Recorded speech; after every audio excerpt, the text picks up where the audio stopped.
एक बार की बात है, एक घने जंगल में एक पागल बंदर रहता था। वह बहुत शरारती और घमंडी था। वह हर जानवर को परेशान करता और अपनी ताकत का दिखावा करता। जंगल के सभी जानवर उससे तंग आ चुके थे। एक दिन बंदर ने नदी के किनारे एक कछुए को आराम करते देखा। उसने कछुए को चिढ़ाते हुए कहा, मंकी, तुम कितने धीमे हो। तुम्हें तो चलने में पूरा दिन लग जाता होगा। मैं तो पलक झपकते ही पेड़ों पर चढ़ जाता हूं। तुम मुझसे मुकाबला करने लायक भी नहीं हो। कछुआ शांत स्वभाव का था, लेकिन वह समझ गया कि बंदर को सबक सिखाना जरूरी है। उसने कहा, टर्टल, तुम्हारी ताकत और फुर्ती बेकार है अगर तुम समझदारी से काम नहीं करोगे।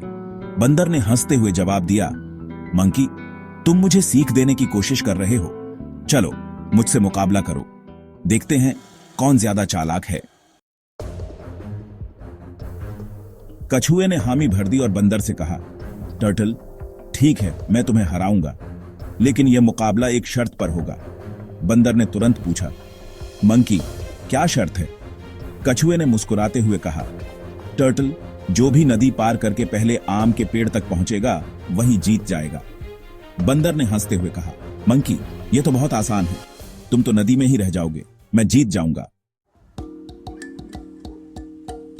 मुकाबला शुरू हुआ।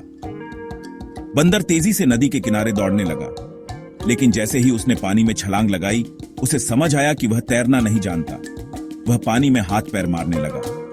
दूसरी तरफ कछुआ आराम से पानी में तैरता हुआ नदी पार करने लगा। बंदर ने मदद के लिए चिल्लाया, मंकी, कछुआ भाई, मुझे बचा लो। कछुआ दयालु था। उसने बंदर को अपनी पीठ पर बैठा लिया और नदी के पार ले गया। जब दोनों नदी पार कर चुके थे, कछुआ बोला, टर्टल, देखो, ताकत और घमंड से कुछ नहीं मिलता। समझदारी और दया से ही जीत होती है। बंदर ने शर्मिंदा होकर माफी मांगी और कछुए का आभार व्यक्त किया। घमंड और ताकत से ज्यादा महत्वपूर्ण है समझदारी और विनम्रता।